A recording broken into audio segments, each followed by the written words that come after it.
Notebook of Forgotten Desires.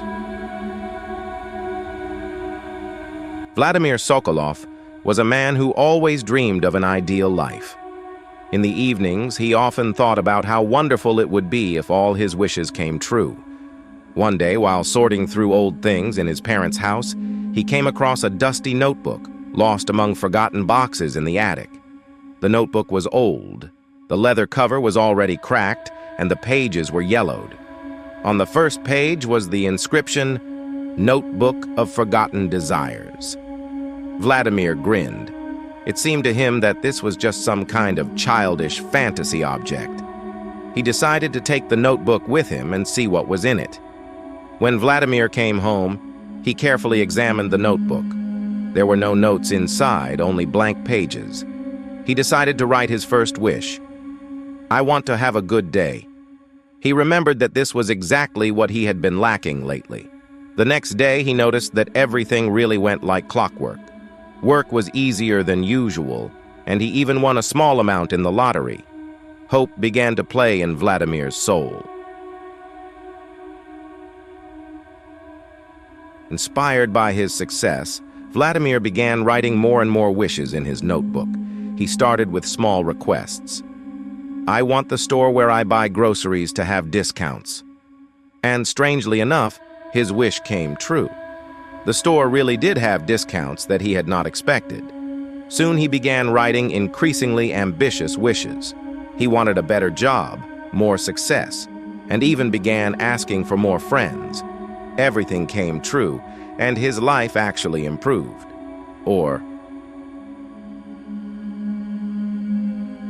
Vladimir tried to stop, but every time he wrote a new wish, the world changed in an even more terrifying direction. One day, he wished for his life to be full of romance and happiness. Romantic images began to haunt him. Beautiful but strange figures with endless smiles appeared on the street, and everything around began to resemble a fantastic decoration, which only added to the feeling of uncertainty and fear.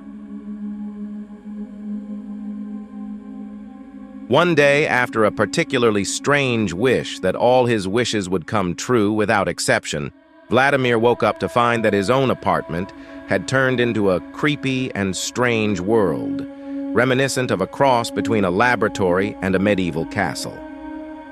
The notebook he had kept for so long became the source of his misfortunes. He found that all the changes he wanted had resulted in a global disorientation of his world. All the people he knew had disappeared, and in their place were creatures that looked like characters from a nightmare. The distortions had become so extreme that even the laws of nature began to break. The sky had taken on a strange green hue, and the sun did not set, remaining at a constant high noon.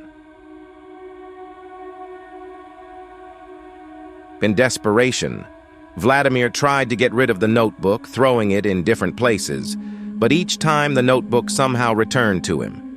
He began trying to destroy it, burn it, or drown it, but all these efforts were in vain. The notebook remained intact, and each of his new wishes continued to change the world. Eventually, Vladimir realized that the only way out was to stop his desires and try to come to terms with what had happened. He wrote his last wish in a notebook. "I want everything to go back to how it was." But even after that, the world remained strange and frightening. He tried to live in this new world, facing its absurd and terrible aspects. The notebook no longer gave him any clues, and he was left alone, realizing that his desires had led him to a state of eternal nightmare.